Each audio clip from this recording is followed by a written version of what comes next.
Assalamualaikum, salam sejahtera, salam satu Malaysia kepada semua rakyat Malaysia yang sedang duduk di rumah pada ketika ini. Pertama sekali saya nak ucapkan terima kasih kepada anda semua kerana sudi mengikuti program kita pada hari ini. Dan sebelum saya mula untuk mengupas topik yang bakal diperbualkan hari ini, iaitu jantung terhenti ataupun dalam bahasa Inggerisnya cardiac arrest. Biasa perkenalkan diri saya dulu. Nama saya Firdaus dan saya adalah host anda. Okey, mungkin ramai yang tak tahu bulan kesedaran jantung terhenti ataupun cardiac arrest awareness month ni jatuh pada bulan Oktober setiap tahun. Jadi di sini bersama-sama saya untuk membicarakan topik ini lebih lanjut, iaitu dua orang jurulatih dari Cert Academy, Fazli dan juga Natasha. Hai Fazli, hai Natasha. Hai, hello. Apa khabar korang? Apa khabar Natasha? Alhamdulillah sihat. Kesihat. Lagi tekak sikit lah. So macam mana sekarang ni kerja dari rumah, okey ke? So far so good. Belum bosan lagi. Baru hari ke-3 je. Okey. So rasanya tak perlu kot saya nak perkenalkan mereka berdua ni lebih lanjut sebab saya percaya ramai viewers sekarang yang sedang menonton ataupun followers di Facebook yang memang dah kenal dengan mereka berdua ni daripada kelas First Aid sebelum-sebelumnya. Tapi maafkan saya, Lee, Natasha mungkin boleh perkenalkan diri sekali lagi. Mungkin ada orang yang tak kenal kan. So rasanya boleh perkenalkan diri dulu. Start daripada Tasha. Okay, alright. So, Assalamualaikum. Okay, so nama saya Tasha ataupun selalunya partisipan kalau kena-kena tu panggil Tasha je lah. Jadi saya adalah full time trainer dekat Cert Academy. Sama juga dengan Lee. Fazli? Okay, so untuk yang pendengar yang baru nak berkenalan, nama saya Fazli. So sama juga macam Natasha lah. Okay, tugas kita adalah untuk kita sama-sama menyampaikan ilmu berkaitan dengan First Aid ni. Terima kasih. Okay, sebelum kita mula lebih lanjut untuk mengupas topik cardiac arrest ataupun jantung terhenti ni, saya nak minta sekali lagi, saya nak minta penonton kat rumah ataupun viewers yang tengah streaming video sekarang ni untuk share video ni kepada keluarga anda, jiran tetangga anda, rakan-rakan anda, siapa sahaja kenalan anda, sebab kita nak lagi ramai bersama-sama menimba ilmu first aid dan yang paling penting untuk mendengarkan lebih lanjut informasi berkenaan dengan cardiac arrest ni. Okay, Lee, saya nak tanya Lee. Hello Lee. Yes, saya. Saya nak tanya, tadi kita cakap cardiac arrest awareness month ni jatuh pada bulan Oktober. So mungkin Lee boleh share sedikit asal usul ataupun history cardiac arrest ni. Okay, baik. So untuk pengenalan sedikit tentang cardiac arrest awareness month ni, okay, pengasasnya adalah daripada Heart Rhythm Society yang berpusat di UK, if I'm not mistaken. So mereka yang mula-mula initiate kursus kesedaran ni lah, dan saya ingat lagi pada tahun 2009 mereka anjurkan kempen kesedaran yang first kali yang dipanggil sebagai Apples and Oranges. So untuk pengenalan kempen tu adalah untuk meningkatkan kesedaran orang ramai tentang apakah itu cardiac arrest, siapakah yang ada risiko ataupun macam mana dia boleh berlaku dekat seseorang, and then apa yang orang awam boleh lakukan ketika berlakunya cardiac arrest. Itulah Firdaus. So itu pengenalan sikit pasal cardiac arrest awareness month ni. Okay, tadi Lee ada cakap apakah itu cardiac arrest. So rasanya nak tanya Natasha ni. Tasha, apa tu cardiac arrest sebenarnya? Okay. Alright, so apa itu cardiac arrest? Usually kalau kita tanya orang heart attack dengan cardiac arrest, mereka akan lebih faham ataupun lebih kenal heart attack compared to cardiac arrest lah. Okay, so cardiac arrest ni adalah condition di mana jantung kita tiba-tiba saja dia berhenti berfunction. So let's say kalau kita tanya, apa yang control jantung kita untuk keep on pumping ataupun beating? Oh, Tasha tanya saya ke? Yes. Darah kot. Betul ke? Okay. Alright, so usually orang akan jawab macam-macam lah. Orang akan jawab darah, orang akan jawab otak, orang akan jawab Tuhan, macam-macam lah jawapan dia. Okay, so sebenarnya dekat jantung kita ni, okay, so dia ada satu nama dia adalah SA node. So SA node ni function dia sama je macam TMB. So TMB berkekan apa Daus? Elektrik? Elektrik, ya betul. 30 markah juga untuk Daus. Banyak dah markah malam ni. Okay. Alright, so dia macam TMB, SA node ni dia berkekan electrical impulse supaya jantung kita boleh keep on pumping. So bila cardiac arrest ni berlaku, dia tiba-tiba je tak ada electrical impulse. SA node tak ada berkekan elektrik, So dia akan irregular heart rhythm, dia akan abnormal beating lah. Maksudnya mungkin dia akan VF iaitu ventricular fibrillation ataupun VT, ventricular tachycardia sebelum dia berhenti. Itu adalah cardiac arrest. Tapi ada satu fakta menarik tadi yang Tasha terangkan, di mana ada partisipan sebelum ni yang cakap Tuhan kontrol jantung tu Tapi tu sebenarnya memang betul ya. Okay, tak. Itu memang tak boleh nak deny. Jawapan tu memang tepat 100% betul. Harus terjegat juga kat situ. Okay Tasha, sorry. Saya nak tanya sekali lagi. Siapa golongan yang berisiko untuk apa faktor dan penyebab berlakunya kondisi cardiac arrest ni? Okay, so let's say kalau untuk cardiac arrest ni ada beberapa faktor lah. Okay, sebenarnya dia tak kira siapa-siapa pun. Maksudnya let's say kita tengah duduk-duduk ni pun mungkin boleh terkena cardiac arrest. Tiba-tiba bercakap and then terus collapse. Sebenarnya ada beberapa faktor. Yang pertama adalah idiopathic, iaitu unknown ataupun still tak diketahui lagi. But it related to hormonal changes ataupun chemical changes. Contohnya kalau orang tu dia ambil drugs. Then the second one is disease, which mean disease yang related dengan jantung. And the last one which is trauma. For example, orang tu dia terkena heart impact dekat dada dia. So masa accident ke apa, so itu adalah salah satu contoh lah faktor-faktor kenapa boleh berlaku ni cardiac arrest dekat mangsa. Okay. Terima kasih Tasha. Okay, so cakap pasal faktor, kita dah cakap pasal faktor dan penyebab. Sekarang ni kita nak tahu pula siapa golongan yang berisiko untuk mendapatkan cardiac arrest ni. Mungkin Fazli boleh jawab soalan yang ni.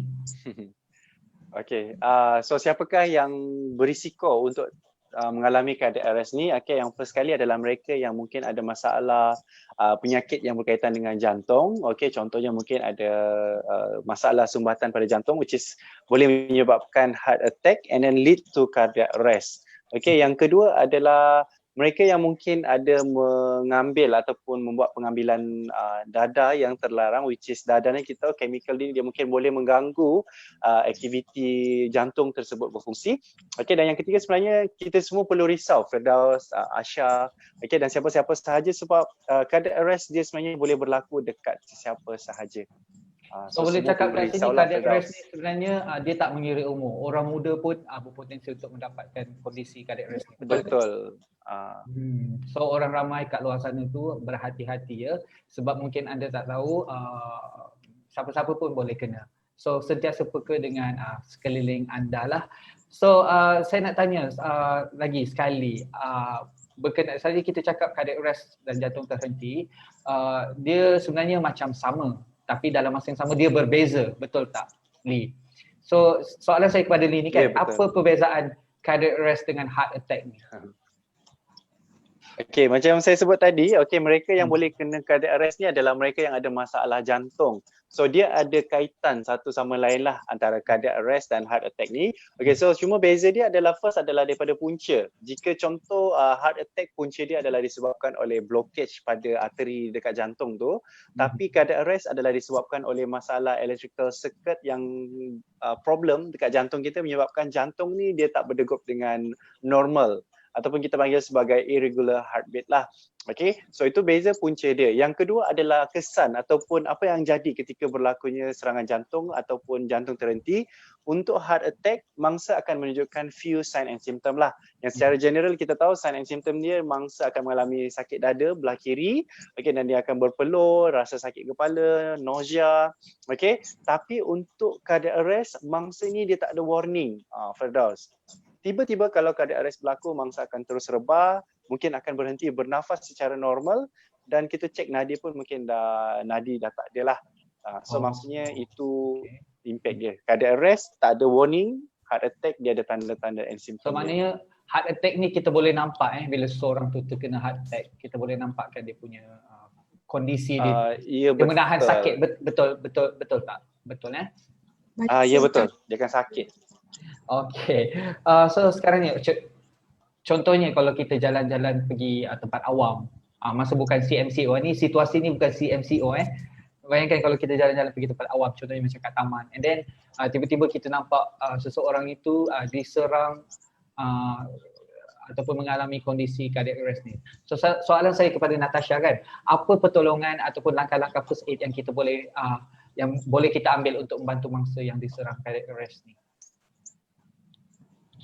Okay. Alright, so thank you Dawes. Okay, so untuk soalan yang tu sebenarnya apa yang kita perlu buat kalau orang tu nampak, tiba-tiba kita nampak orang tu ada kena cardiac arrest. Yang pertama sekali adalah kita terus macam biasa, okay, so call ambulance, okay, so ada kita cari respon dia and then kita terus proceed dengan CPR lah. Okay, so let's say kalau tak ada respon, proceed dengan CPR. Okay, so and then after that, let's say kalau contohnya ada AED dekat tempat kejadian, so kita akan gunakan AED dekat atas mangsa lah. Sebab apa? Let's say kalau compare CPR dengan AED, chance untuk mangsa tu survive bila kita gunakan AED compare dengan CPR akan more up to 80%. Okay? So compare kepada kita buat CPR sajalah.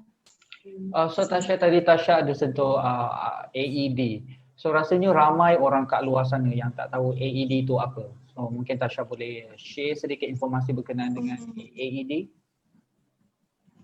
Okay, so AED ataupun nama penuh dia adalah Automated External Defibrillator, adalah sejenis mesin ataupun sahaja kita nampak dekat dalam TV, Sulak Kasia, Samarinda, Sinkron, Asrawani, apa benda semua tu lah. Okay, so adalah disebabkan contohnya doktor tu keluarkan satu alat macam iron, and then dia akan letakkan dekat atas jantung, dekat atas dada mangsa and give shock. So itu adalah salah satu contoh defibrillator lah. Okay, so untuk AED ni function dia memang untuk jumpstart jantung mangsa tu supaya dia kembali kepada normal heartbeat. Okay, so sayangnya hari ni sedikit lah pasal AED sebab apa kita akan ada sayangnya hari ni kita tak ada AED untuk tunjuk kepada viewers kita sekarang. Itulah tu. Itulah. Tak apa. Okay, so jangan risau untuk itu sebab apa kita akan ada topik yang lebih lah pasal AED, kita akan explain dengan lebih details together with AED dekat sebelah kita akan debongkarlah sekali. So everyone kena stay tune sebab banyak lagi topik-topik yang menarik akan datang. So kena keep on update lah dengan State Academy punya Facebook dan juga IG. Okay. Dan mungkin saya nak menjelaskan sikit Tasha, kalau mereka yang ingin tahu apakah itu AED, okay, boleh pergi Instagram Cert Academy, Cert_Academy. Dekat sana ada few videos yang menjelaskan tentang apa itu AED. So if let's say you are Instagrammer, okay, bolehlah pergi tengok dulu dekat Instagram. So kepada anda dekat luar sana yang memang aktif di social media, anda boleh dapatkan informasi lanjut berkenaan dengan AED. Bukan saja AED, berkenaan dengan ilmu first aid dekat social media Cert Academy, bukan saja di Facebook tapi di Instagram. Sebenarnya Twitter pun ada betul tak? Twitter, TikTok pun ada Cert Academy ni, Fazli? Ya, betul. So anda perlu ikuti laman social Cert Academy. Okay, moving on. Tadi kita dah tahu apa tu AED, apa function dia kan. Tapi nak tahu kan, soalan saya kepada Fazli ni, macam mana AED ni boleh membantu mangsa yang diserang cardiac arrest? Okay, so macam mana AED boleh membantu? Kita kena tahu apa fungsi peranan AED ni. AED bertujuan untuk bagi renjatan elektrik dekat dada mangsa, dekat jantung mangsa untuk kembalikan ritma jantung yang normal, Firdaus. So bila adanya AED, jantung yang irregular heartbeat ataupun keadaan jantung degupan yang tak normal tu, kita boleh revertkan ataupun pulihkan semula dengan menggunakan shock ataupun renjatan daripada AED ni lah. So itu adalah fungsi, the main function of AED untuk kembalikan ritma jantung. So rasanya kalau orang ramai dah tahu, okay, terima kasih Lee. Tapi saya ada soalan lagi ni Lee untuk Lee. So rasanya kalau orang ramai dah tahu AED tu apa, mungkin mereka akan takut kot nak guna. Tapi sebenarnya orang awam pun boleh gunakan AED ni, betul tak Lee? Tepat sekali. Sebab apa, kalau yang kita biasa nampak macam tadi Natasha ada sebut dekat drama, movie apa tu, okay. So usually actually for defibrillator yang dulu-dulu memang orang awam tak boleh nak gunakan, tapi kita dah ada AED. AED tu pun nama dia Automated External Defibrillator. Everything is automatic. So orang awam tinggal hanya pakai, pasangkan, onkan, dengar arahan daripada AED tu dan mereka dah boleh menggunakannya. So senang kata macam ni lah. Actually untuk AED siapa sahaja boleh menggunakan AED. Okay, dengan hanya minimal training, minimum exposure tentang apa tu AED, okay, anda boleh gunakan AED dan boleh menyelamatkan nyawa lah, insyaAllah. Okay. Ya dah, itu je. Terima kasih Fazli. Nak tanya Tasha pula. Tasha, cakap pasal AED ni kan, rasanya kat Malaysia ni kurang awareness pasal AED. Kat mana sebenarnya lokasi-lokasi yang kita boleh jumpa AED ni?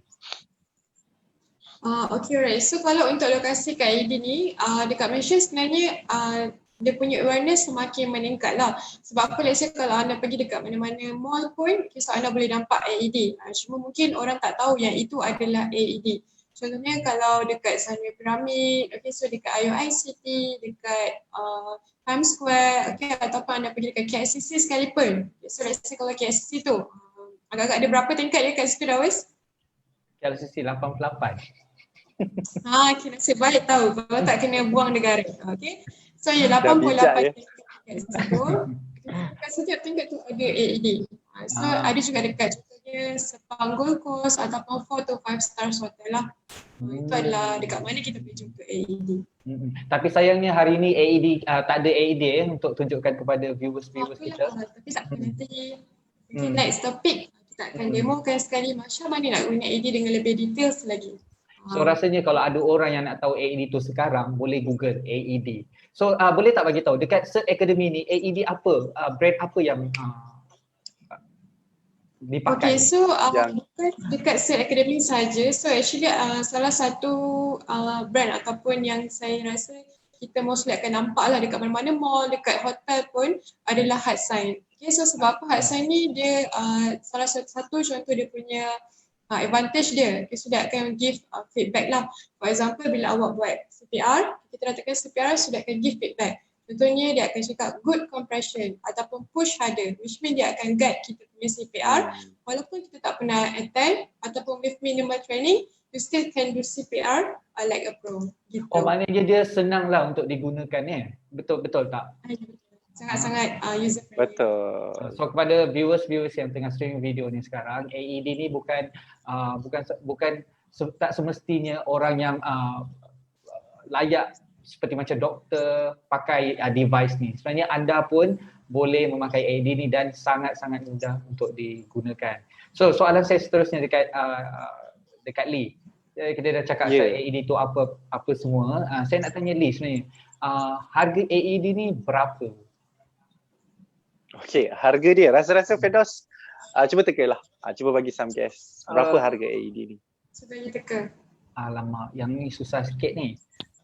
Saya pernah nampak AED tu beberapa kali. Tengok daripada dia punya ni kan. Saya rasa mungkin dalam 500-600 kot. Betul ke? 500-600 Yes. Okay, sebenarnya saya bagi explain lah secara ringkasnya ataupun secara average ni lah. Harga AED dekat pasaran adalah between dalam 5 ke 10 ribu lah. So, kita boleh 5 ke 10 ribu. Harga kenapa mahal ke Firdaus? Harga iPhone sebiji. Okay, saya boleh cuba bandingkan. Okay. Tak mungkin Firdaus cuba boleh bandingkan harga 5 ke 10 ribu. Cuba compare dengan nilai ataupun harga sebuah nyawa. Sama ke Firdaus? Tak sama. So apa dia boleh dikatakan AED ni adalah salah satu mesin yang memang khas ataupun memang sangat diperlukan ketika mangsa tu mengalami cardiac arrest lah Firdaus. So topik kita pun sekarang berkaitan dengan cardiac arrest kan, dan yes, the only thing yang boleh kita buat first aid ketika itu selain daripada CPR, kita boleh pasangkan AED dan kita boleh menyelamatkan nyawa mangsa siapa-siapa sahajalah. Okey, berkenaan cakap tentang selamatkan nyawa orang ni. Saya dapat info kat sini yang Lee sebenarnya dah bekerja dengan Cert Academy lebih kurang 4 tahun kan? Betul ke? Itu PNC Firdaus. Okey. Okey. Ya, lebih kurang. Maaf sebab sentuh bab PNC itu. Tapi saya rasa kalau betul Lee dah bekerja dengan Cert Academy lebih kurang 4 tahun. Saya rasa Lee ni pernah kot berhadapan dengan situasi sebenar in real life. Okeylah. Alright. So rasanya kalau ada pengalaman boleh tak Lee share dekat viewers kita sekarang ni? Apa yang terjadi macam mana Lee handle situation tu? Alright, so untuk pendengar di luar sana, memanglah untuk lumrah kejaya saya sebagai pengajar, saya pergi ke seluruh curucur ataupun pelosok Malaysia ni untuk kita jumpa orang kat sana dan kita ajar tentang first aid, kita latih, kita bagi sharing and also practical lah. Okay, dan along the way kita memang ke sana ke sini. Okay, dan memang ada banyak insiden yang kita terserempak, yang kita terjumpa berlakunya kemalangan, terjadinya tiba-tiba staff waktu tu tiba-tiba collapse. Okay, dan yang paling saya tak boleh lupakan sekali adalah sekitar pada 3 tahun ataupun 2 tahun lepas berlaku satu kemalangan di dekat office saya sendiri, sebab kita office dekat area Puchong HQ. So waktu lepas training, lepas mengajar, saya on the way nak balik ke office dan waktu tu kita jumpa ataupun encounter lah satu kes kemalangan, dan kita pergi dan macam biasa kita akan respon. Kita lihat keadaan mangsa tu lah dah tak ada respon, dah terbaring, okay, mengalami pendarahan dekat hidung, okay, dan kita suspect few multiple injuries lah yang berlaku dekat mangsa, and also mangsa tu waktu tu dah tak ada respon dan tak bernafas. Okay, dan kita memang dah activatekan ambulance and kita terus lakukan CPR once kita dah detect there is no pulse, tiada nadi, dan kita buat CPR around 15 minutes sebelum ketibaan ambulance. And then waktu tu ambulance bawa naik, saya pun join sekali, naik sekali dekat ambulance, bantu paramedik tu untuk lakukan CPR sebelum untuk along the way ke hospital lah. Okay, tapi malangnya mangsa waktu tu memang kita boleh katakan dia dah dalam keadaan tak dapat diselamatkan lah, boleh dikatakan dah masuk keadaan brain death. Sebab saya difahamkan sebelum kami sampai tu mangsa dah terbaring around like 20 minutes something, dan tak ada orang yang cuba untuk check, cuba untuk periksa mangsa. So mungkin mangsa agak terlambat lah ketika itu. Dan kita pun ada AED, kita bawa AED daripada office kita ada pasangkan dekat mangsa. Kita ada cuba untuk selamatkan dia menggunakan AED, namun malangnya waktu kita dah pasang AED tu, AED analyze jantung dia is non-shockable rhythm lah. AED tak bagi advice untuk shock. So rasanya kalaulah orang ramai ketika tu tahu ada ilmu first aid ni, mungkin mangsa berjaya diselamatkan, betul tak Lee? Betul. So cakap pasal ilmu first aid ni kan, timba ilmu first aid. Soalan saya kepada Natasha. Tasha, kat mana kita boleh belajar ilmu first aid ni? Okay, alright. So sebenarnya untuk belajar dekat mana ilmu first aid ni, mana-mana pun kita boleh belajar lah. Tapi sebenarnya dekat sini kita sangat-sangatlah berbuka hati. Okay, so sangat-sangat mengalukan sesiapa yang nak belajar first aid ni untuk attend dekat Set Academy lah. Okay, untuk pengetahuan semua, kita ada buat public class juga, which mean tak semestinya awak kena bring the whole company. Biasa kalau awak sendiri seorang nak datang dulu, nak tengok macam mana, nak belajar dulu pun boleh juga. Okay, so ataupun nak bawa family members, lagi bagus lah. So untuk yang ini, kadang-kadang orang dah cakap juga, dia kata boleh je belajar kat Google, boleh je belajar kat YouTube, TikTok pun ada buat CPR juga, Tasha. Okay, so bagi Tasha benda tu berbeza lah dengan apa yang kita tengok. Lepas tu kita buat. Let's say kalau dekat set, kita akan bagi awak mannequin, awak akan CPR, awak akan hembus, awak akan tekan dekat mannequin. Ada praktikal compare dengan apa yang awak tengok sahaja. Very useful. Okay, so nampaknya masa kita pun terhadkan.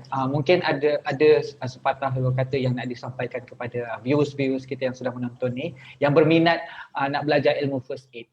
Tasha, Fazli, mungkin Tasha boleh start dulu.